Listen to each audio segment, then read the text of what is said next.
تا وقتی روغن طبیعی و سالم هست دیگه لازم نیست روغن بخرید. با اکوکوک همراه باشید.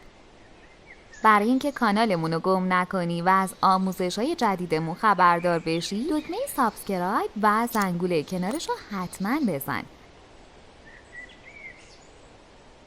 1 کیلو دنبه شسته شده رو با چرخ گوش چرخ کنید.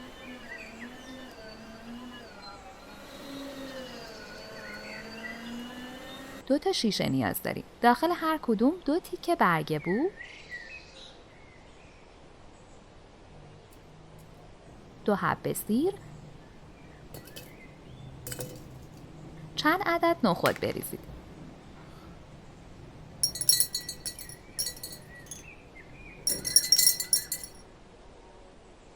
دنبای چرخ شده رو داخل شیشه بریزید و هر بار کمی فشار بدید.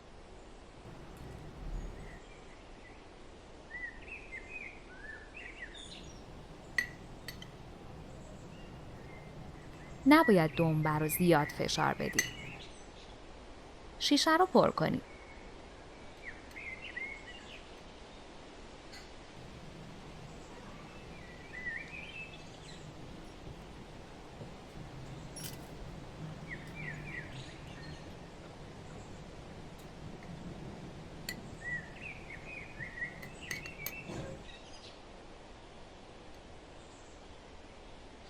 روش 1 قاشق غذاخوری نمک،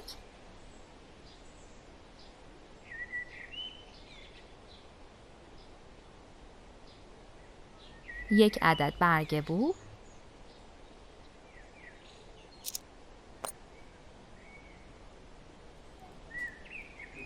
2 تکه پیاز،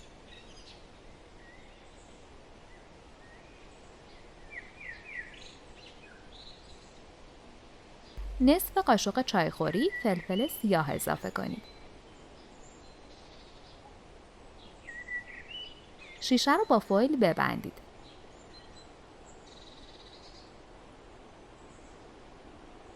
اگه فکر میکنی ممکنه دوستت هم از این آموزش خوشش بیاد، پس حتما براش بفرست تا اون هم ببینه و استفاده کنه.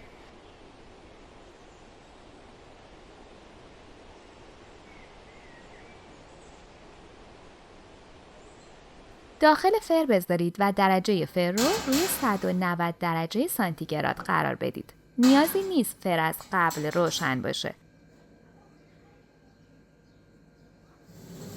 3 ساعت بمونه تا کاملا روغن دنبه ها در بیاد.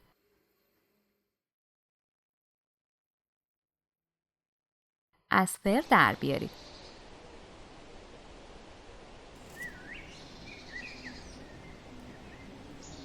فویل رو جدا کنید.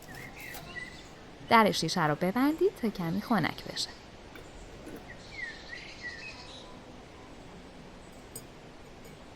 صاف کنید و توی یه ظرف دیگه بریزید.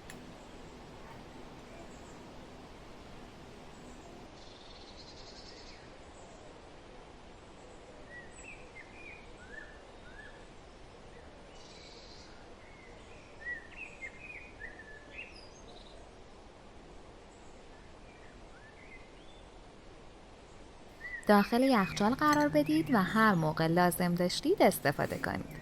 این روغن سلامتی رو تضمین میکنه. اگه این آموزش رو دوست داشتید حتما ویدیوهای دیگمون رو هم که توی کانالمون هست ببینید. مطمئنم خوشتون میاد. لطفاً برای حمایت از ما لایک و سابسکرایب رو فراموش نکنید.